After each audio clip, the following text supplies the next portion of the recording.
The endocrine system is what we're going to cover for Chapter 9. And we need to understand that this is a system that is a collection of glands that produce hormones that regulate our metabolism, our growth, and our development, tissue function, reproduction, sleep, and even our mood. So the word endocrine means within. So everything we're going to be releasing inside the body, such as your hormones, into the bloodstream. In general, a gland selects and removes materials from the blood, processes them, and secretes the finished chemical product for use somewhere in the body. The endocrine system affects almost every organ and cell in the body. So although the hormones circulate throughout the body, each type of hormone is targeted toward certain organs and tissues. So as the body's chemical messengers, hormones transfer information and instructions from one set of cells to another. Hormones are chemical messengers that are secreted directly to the blood, which carries them to organs and tissues of the body to exert their functions. There are many types of hormones that act on different aspects of bodily functions and processes such as development and growth, metabolism, sexual function, and reproductive growth and health, cognitive function and mood, maintenance of body temperature, and thirst. So hormones are secreted from the endocrine glands of the body. So the endocrine system works with the nervous system to coordinate and direct the activity of the body's cells. It provides a slower but longer lasting effect. And hormones are chemical substances that are secreted by the cells into extracellular fluids and regulate activities. So our blood transfers our hormones to target sites. So we need to understand that when your hormone is released inside the body into the bloodstream, it is transferred to certain target sites where it there will do its job. Target cells or target organs are certain tissue cells or organs that a hormone affects.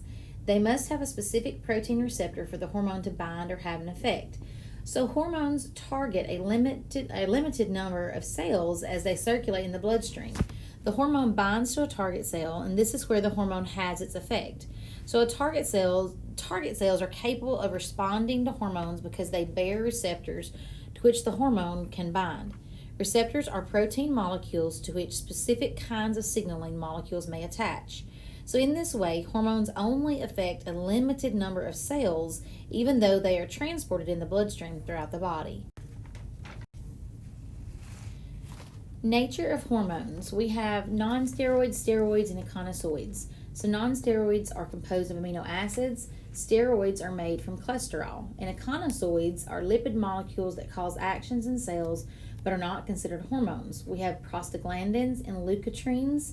These are damaged tissues release these echinosoids to function in vasoconstriction, constriction of respiratory passages, sensitized pain receptors, and inflammation. So steroids are synthesized from cholesterol, and they are not stored in the secretory cell.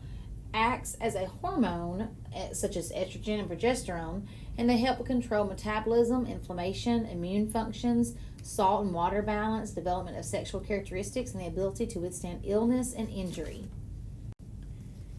Echinosoids are signaling molecules. They work like hormones, but are unlike hormones.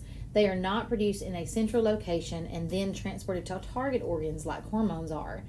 They act locally in the cells in which they are created. They have a variety of effects of an organism. Some of these effects are the contraction of smooth muscles, circulation changes due to vasoconstriction and dilation, and various effects on reproduction. They also cause changes in respiration, fat metabolism, and immune response. Non-steroids interact with receptors on the cell membrane and activate secondary messenger systems that carry out their effects within the cell.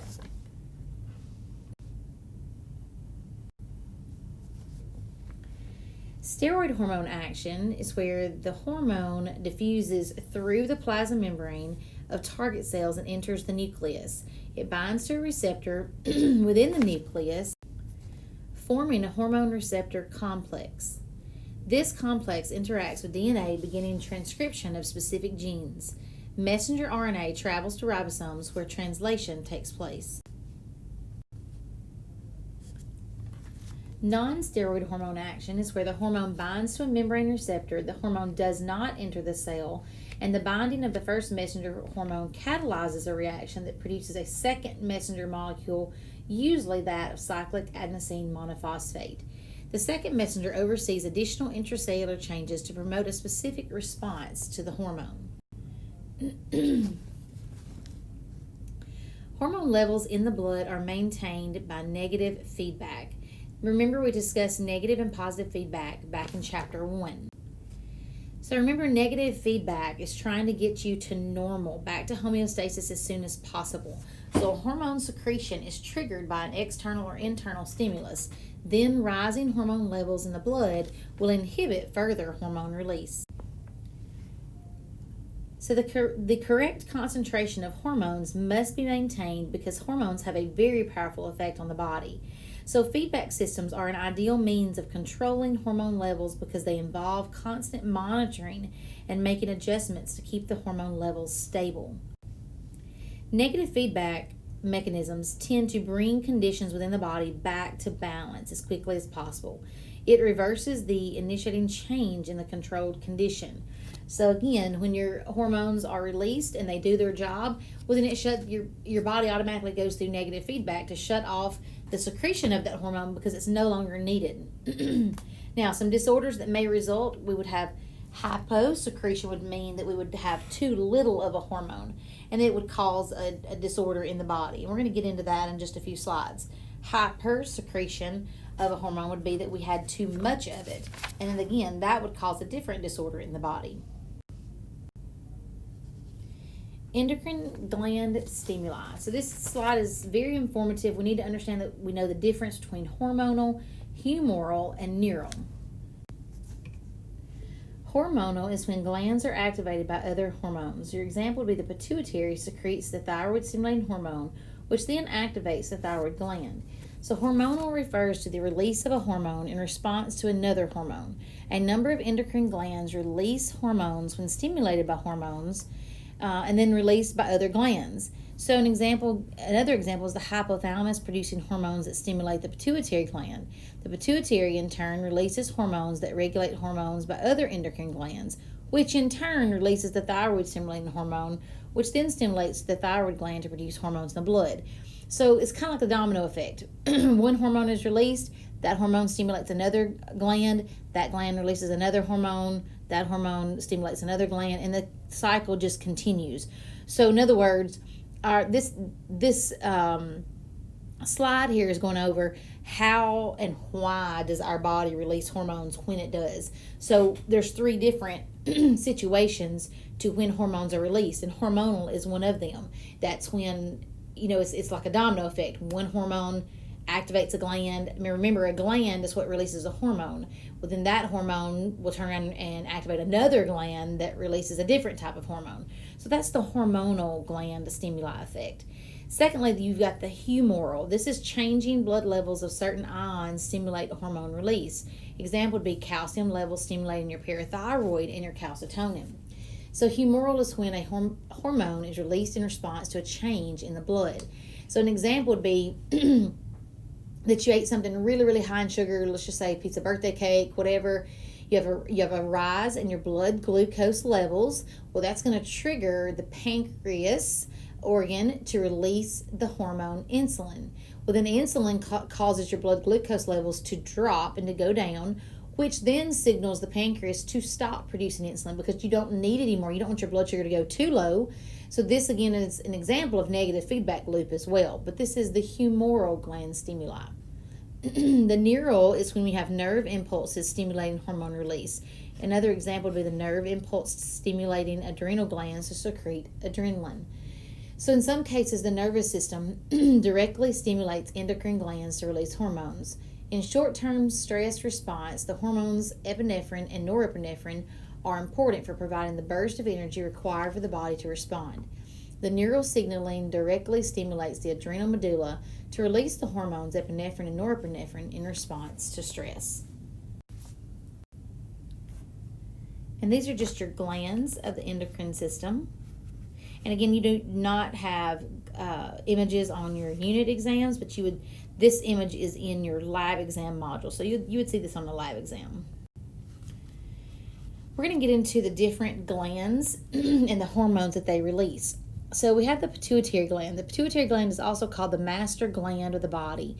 It releases many hormones into the bloodstream, which are essential for body functions and metabolism.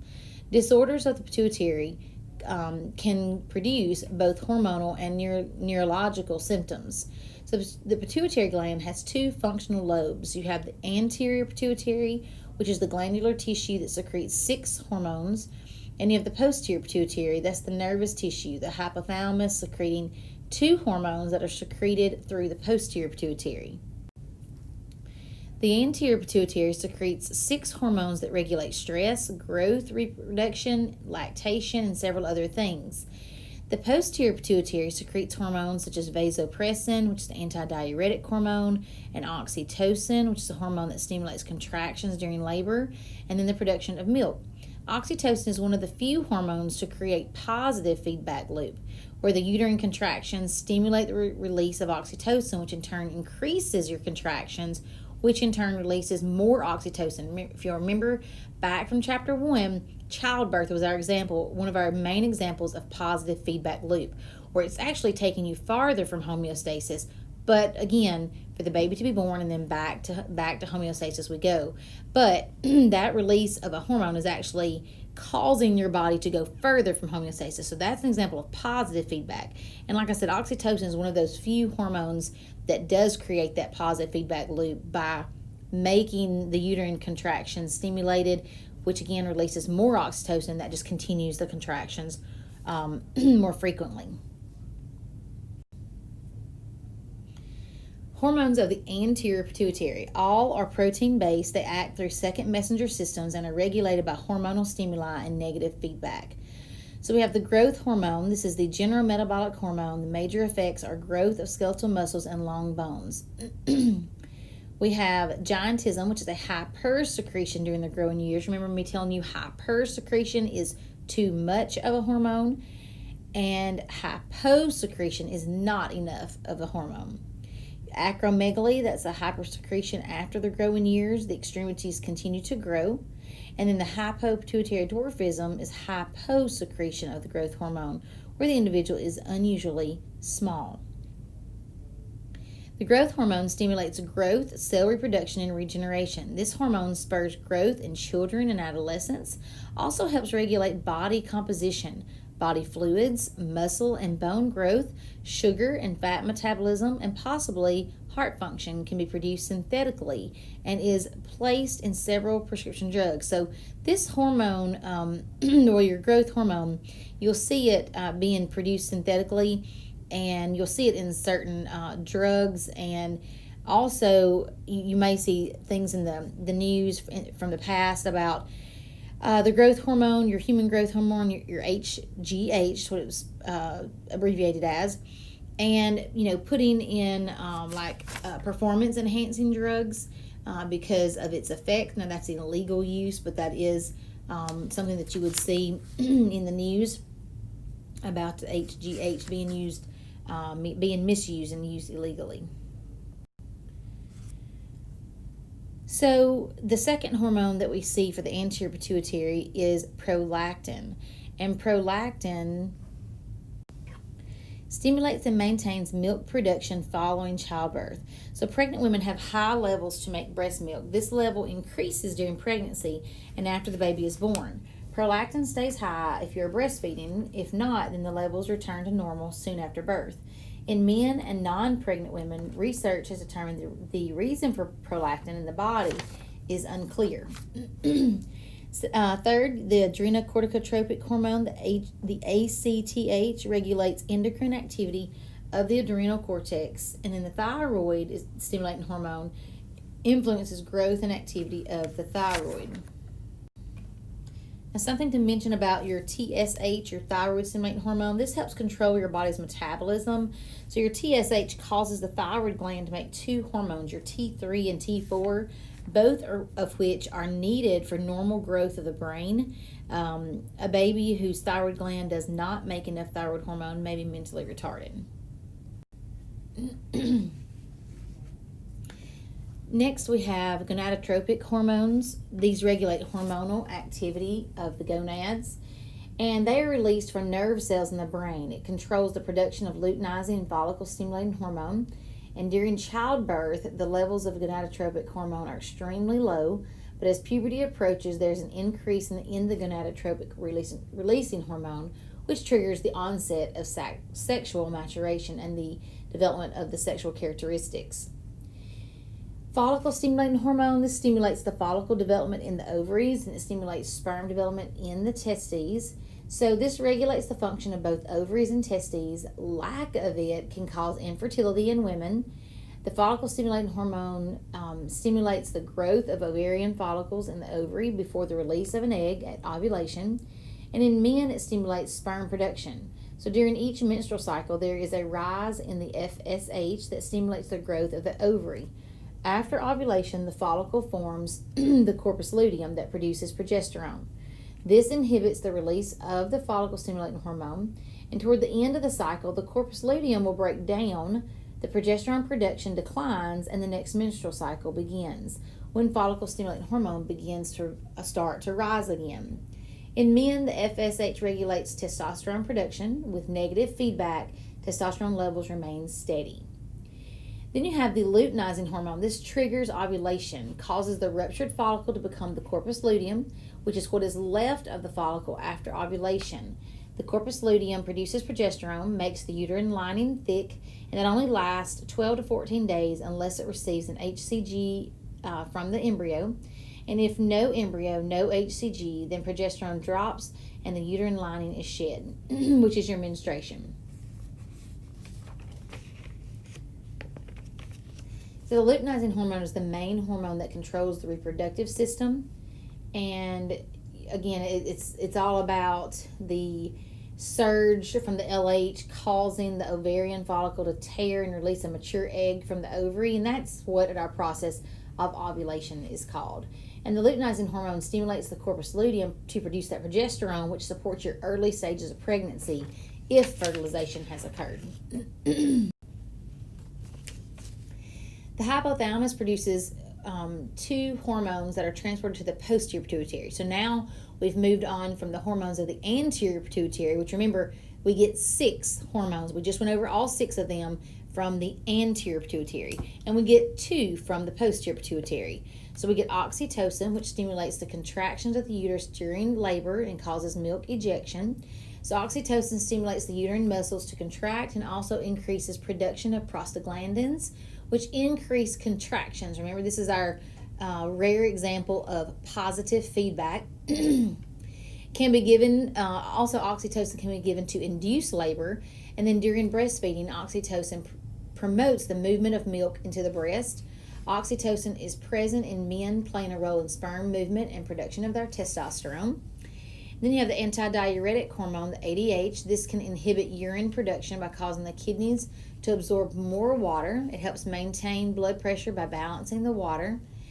The ADH, the most important role is to conserve the fluid volume of your body by reducing the amount of water passed out in the urine. It does this by allowing water in the urine to be taken back into the body. Thus, more water returns to the bloodstream. Urine concentration rises and water loss is reduced. So high concentrations of ADH causes blood vessels to constrict or narrow, and this increases the blood pressure. Diabetes insipidus, severe hyposecretion of your ADH. Remember, hyposecretion means not enough of that hormone. No ADH means no water being absorbed. Too much is lost in the urine, and then therefore the individual is always dehydrated. So therefore they're always excessively thirsty and they have excessive urination. So diabetes insipidus is, again, intense thirst despite the drinking of fluids, and that's called the polydipsia, which is where you're thirsty all the time. And the excretion of large amounts of urine is called polyuria, so that's urinating a lot. So ADH tells your kidneys to hold on to water, which makes your urine more concentrated. When you are thirsty or slightly dehydrated, your ADH levels rise. Your kidneys reabsorb more water and put out concentrated urine. When your body doesn't make enough ADH, this is diabetes insipidus. Your kidneys can't retain the water. Your thyroid gland is found at the base of the throat. It consists of two lobes and a connecting isthmus. The gland here, this thyroid gland that makes and stores hormones, and it regulates our heart rate, our blood pressure, our temperature, and the rate at which food is converted to energy. Thyroid hormones are essential for the function of every cell in the body. They help regulate growth and the rate of chemical reactions, which is known as metabolism in the body. Thyroid hormones also help children grow and develop. Thyroid gland functions, thyroid gland hormones. We have the thyroid hormone is our major metabolic hormone. It controls the rate at which glucose is burned. All cells are target cells here. We have thyroxine, which is our T4, secreted by the thyroid follicles. And we have T3, which is the conversion of T4 at target tissues. And then calcitonin decreases our blood calcium levels by causing its deposition on bone, and is an antagonist to the parathyroid hormone. So the thyroid uses iodine, which is found in some foods, and also in iodized salt, to make its hormones. The two most important are the T3 and T4. This stimulates the metabolism of almost every tissue in the body. Calcitonin is involved in helping to regulate levels of calcium and phosphate in the blood, opposing the action of the parathyroid hormone. This means that it acts to reduce calcium levels in the blood. It inhibits the activity of osteoclast. Remember what osteoclast was from chapter 6? That is what nibbles away and takes away bone. So when bone is broken down, the calcium that was in that bone is released into the bloodstream. Therefore, the inhibition of osteoclast reduces the amount of calcium released into the blood. It can also decrease the reabsorption of calcium in the kidneys, again leading to lower blood calcium levels.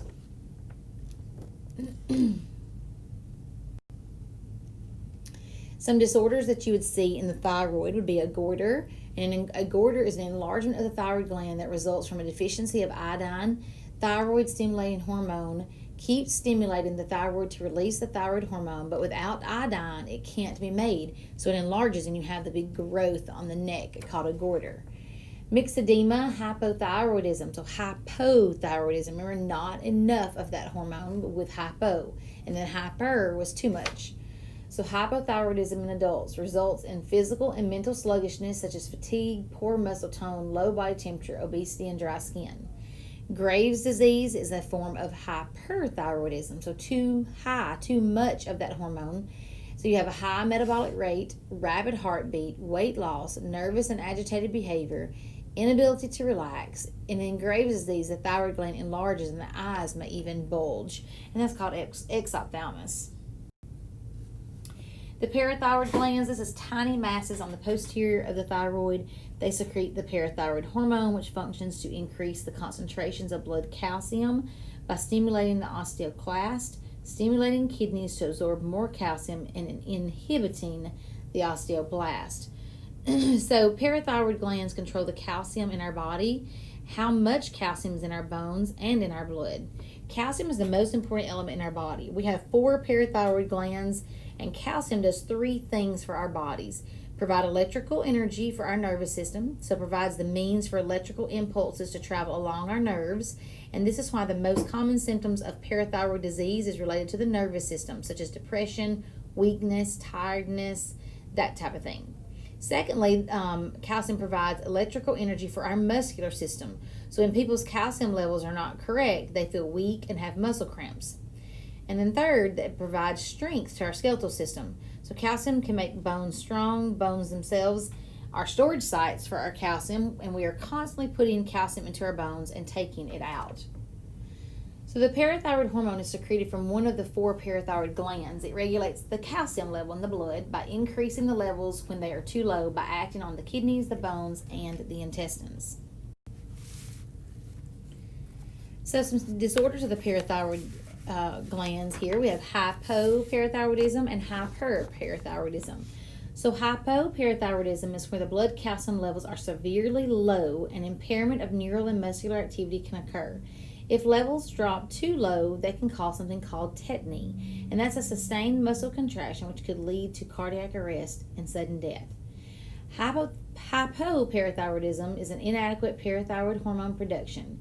Most commonly occurs because of damage to or removal of parathyroid glands, at the time of parathyroid or thyroid surgery. This leads to decreased blood levels of calcium, known as hypocalcemia, and increased levels of blood phosphorus. So some signs and symptoms would be tingling in the hands, fingers, around the mouth, muscle cramps, or tetany. Hyperparathyroidism, on the other hand, is where the blood calcium levels are too high and can result in soft, weak bones and deposits of calcium throughout the body. This is overactivity or too much parathyroid hormone is produced. One or more of the parathyroid glands behaves inappropriately by making excess hormone regardless of the level of calcium. So overproduction of parathyroid hormone makes you feel run down and tired, and it causes osteoporosis. It can be fixed with surgery. The adrenal glands, we have two glands that sit on top of the kidneys, called the adrenal glands. There's one on each side. We have the cortex, which is the outer glandular region, the medulla, which is the inner neural tissue region. So the cortex, it produces hormones that are vital to life, such as cortisol, which helps regulate metabolism and helps your body respond to stress, and aldosterone, which controls your blood pressure. The medulla produces the non-essential hormones such as adrenaline, which helps the body respond to stress. Hormones of the adrenal cortex, known as the corticosteroids. So you've got mineralocorticoids. These are produced in the outer cortex. It is the main hormone, being aldosterone. Regulates electrolyte balance, mainly our sodium. So when blood levels of aldosterone rise, the kidneys reabsorb more salt. When sodium is reabsorbed, water will follow, and this makes the blood hypertonic. So aldosterone helps regulate water and electrolytes as well. So your mineralocorticoids are characterized by their influence on salt and water balance. Regulate minerals such as sodium, potassium, and hydrogen. These hormones balance mineral levels to maintain water balance in and around cells. They direct cells to retain sodium while excreting potassium and hydrogen ions in the urine. When sodium is retained, water is also retained, increasing the total amount of circulating blood and raising the blood pressure. Too much mineralocorticoid can lead to sodium salt retention, swelling, and increased blood pressure. Too little mineralocorticoid means low blood pressure and low blood volume. Glucocorticoids, this is the middle cortex. The hormone is cortisol, regulates glucose metabolisms, and cortisol has three actions. Keeps the blood glucose levels regulated between our meals by promoting the conversion of non-carbohydrate nutrients into glucose. Secondly, it helps the body respond to long-term stressors by making more glucose available to cells.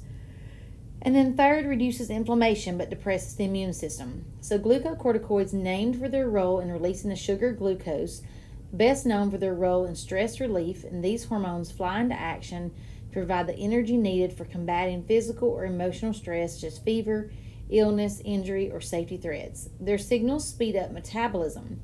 Too much cortisol can trigger Cushing's, and too little can lead to Addison's disease. And we're going to talk about those in just another slide or two. Sex hormones, we have estrogen and testosterone, produced by the inner layer of the cortex, and promotes development of sex organs and contributes to the sex drive. Estrogen is important for sexual and reproductive development in women, produced in the ovaries and involved in the onset of puberty, evolving breast and pubic and armpit hair. Also helps regulate the menstrual cycle. Testosterone is the male sex hormone that is important for sexual and reproductive development. It is responsible for development of sex organs before birth and development of secondary sex characteristics at puberty, such as voice deepening, facial and body hair, increased penis, and testes size.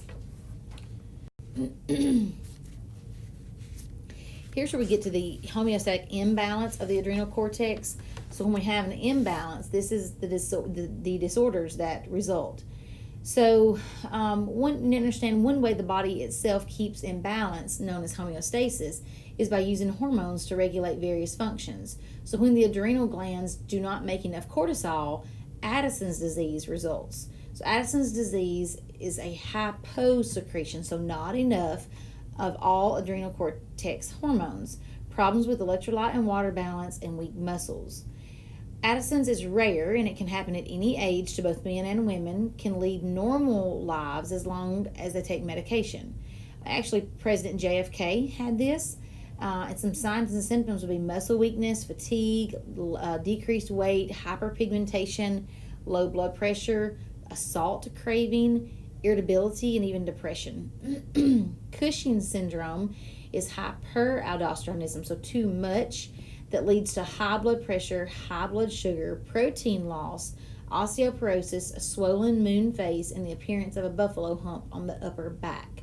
So when the body is exposed to high levels of cortisol for a long time, such as maybe using an oral corticosteroid medication for a very long time, or a tumor on the adrenal gland, here we result in this fatty hump between the shoulders, a round face, pink or purple like stretch marks on the skin, increased blood pressure, bone loss could even be seen there as well. The adrenal medulla does not perform any vital functions. The hormones of the adrenal medulla are released when you are stressed. So the adrenal medulla helps you deal with physical and emotional stress. You have epinephrine, also known as adrenaline, which responds to stress by increased heart rate and rushing blood to the muscles and brain and increased blood sugar. You have norepinephrine, known as noradrenaline, works with the adrenaline in responding to stress, causes vasoconstriction, which is narrowing of the blood vessels, which leads to an increase in blood pressure.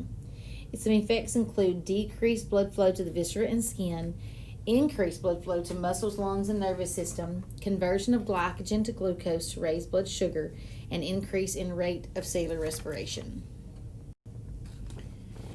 The pancreas, we have the pancreatic islets, which is known as the islet of Langerhans. The pancreas is a mixed gland, so we have both endocrine and exocrine. So it produces two endocrine hormones, insulin and glucagon. So insulin decreases blood sugar by causing the absorption of glucose by the body cells. Insulin allows your body to use sugar, your glucose, from carbohydrates in the food that you eat for energy or to store glucose for future use. Insulin helps keep your blood sugar from getting too high or too low. Glucagon increases blood sugar by causing body cells to release glucose.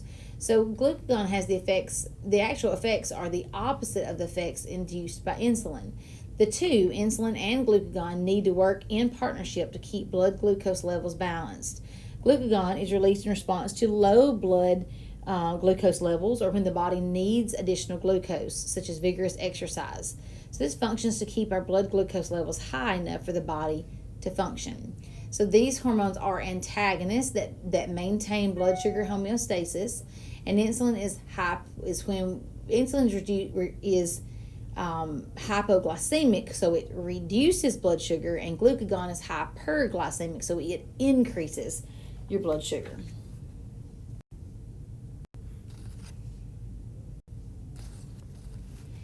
Homeostatic imbalance would result in diabetes mellitus. This is caused by hyposecretion of insulin or lack of response to insulin, so the blood glucose levels stay too high. And this affects your body's ability to use the energy found in the food. So there are three types, type 1, type 2, and gestational. With diabetes, either your body doesn't make enough insulin or it can't use the insulin it does produce, or a combination of both. And since the cells can't take in the glucose, it builds up in your body, so high levels will damage the kidneys, the eyes, the heart, or even the nervous system. You have two types, or some signs of diabetes. Is polyuria, excessive urination, polydipsia, excessive thirst, and polyphagia, where they're hungry but all the time because they have an inability to use the sugars. There are two types, type 1 or type 2. Type 1 is juvenile diabetes. This is the most serious, where insulin is infused continuously. Type 2 is insulin resistant. You produce insulin, but your cells won't respond to it. So type 1, this insulin dependent, it is caused by the body attacking its own pancreas with antibodies. The damaged pancreas does not make insulin. This person must take insulin through injections, or of course now they have the insulin pump if you have to have a continuous supply of insulin available. Type 2 is the most common adult onset due to obesity. This increases your risk of heart disease and stroke. Here the pancreas does produce some insulin, but either the amount produced is not enough, for the body's needs or body cells are resistant to it. So it can be controlled through weight management, nutrition, and exercise. And hypoglycemia is excessive low blood sugar caused by too much insulin. Symptoms include fatigue, weakness, increased irritability, and restlessness. The pineal gland and the thymus. Our pineal gland is attached to the hypothalamus, secretes melatonin, helps establish wake and sleep cycles. The pineal gland is how you think and feel every day depends on the pineal gland, because the quality and duration of your sleep relies on how well it produces the hormone melatonin. Thymus is largest in infants and children, and it produces thymosin. Mature T cells, also known as a type of white blood cell, is important in developing the immune system. So this thymus is located behind the sternum and is only active until puberty. After puberty, it starts to slowly shrink and becomes replaced by fat. Helps protect the body against autoimmunity when the immune system turns against itself. Produces thymosin, which gives us T cells, which is a type of white blood cell that protects the body from viruses and infections. Next, you have the hormones of the ovaries. I've already talked about estrogen, so I'm going to just let you read those highlights. And I've already talked about progesterone as well in previous slides. And then the last is testosterone.